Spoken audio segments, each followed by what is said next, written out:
could not be more welcomed to use statistics and analysis for a sporting preview than being in a baseball stadium. Moneyball just over the bay, so we're going to look how numbers might well play a part in the story we are going to see this weekend.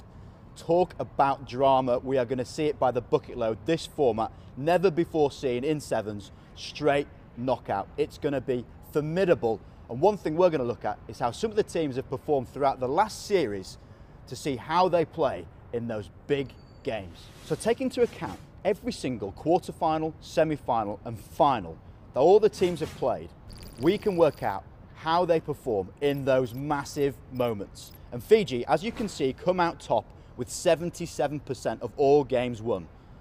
Closely followed by South Africa at 68, but then there's a really interesting drop. New Zealand, 47%, Australia and USA tied at 45%, Argentina with 44%, Canada, Kenya at 40%, followed by England, incredibly, at 36%, with Ireland down on 33%.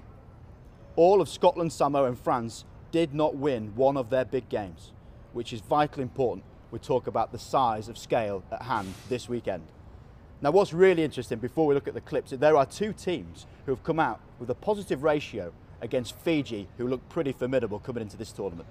England and USA both have done very well, and that could prove pivotal come this weekend. The first clip sees us look at Paris. England against South Africa in the final with a clear game plan. Dan Bibby decides to put boot to ball with Harry Glover on his right, one of the best players in the air. A tight South African defence exposes big space in behind, and if Bibby hits that space, game is on. Glover gets the smash and England have ascendancy, but that 8-metre difference, just 8 metres, means that Hedo can get the ball and off he goes on a wily run with Ron now playing a pivotal role. Fine margins on a sevens pitch, which mean at the crucial moment the tactics were wrong, execution not there, and South Africa took the win.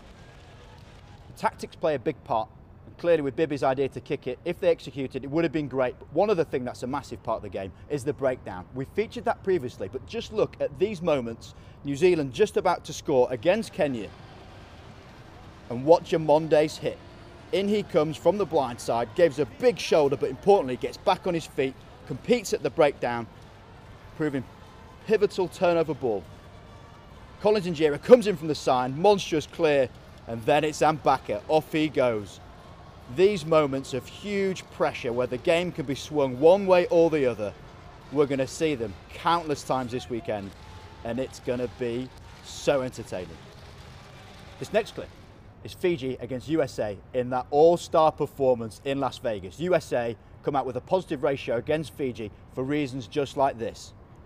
Vickerman, the man highlighted, tracks the defence. He's beaten by the pass, but then comes in for the turnover. Asefo blocks the offload off the floor, which Fiji do all day, meaning the turnover can happen. Vickerman plays to his strengths, and speaking of strengths, when you have a player out wide such as Perry Baker, you just need to give him the ball, and off he goes. Beating defenders for fun, puts the ball inside, and it's Asefo as the link man, giving it back to Newer. Perry Baker once again showing why the world loves to see him play sevens. All three clips there showing how if you change possession, give the ball to the opposition, you put yourself under pressure. Pressure will be the word of the weekend. These teams showing how it can go one way or the other, but one thing is for certain, we are going to see drama till the last.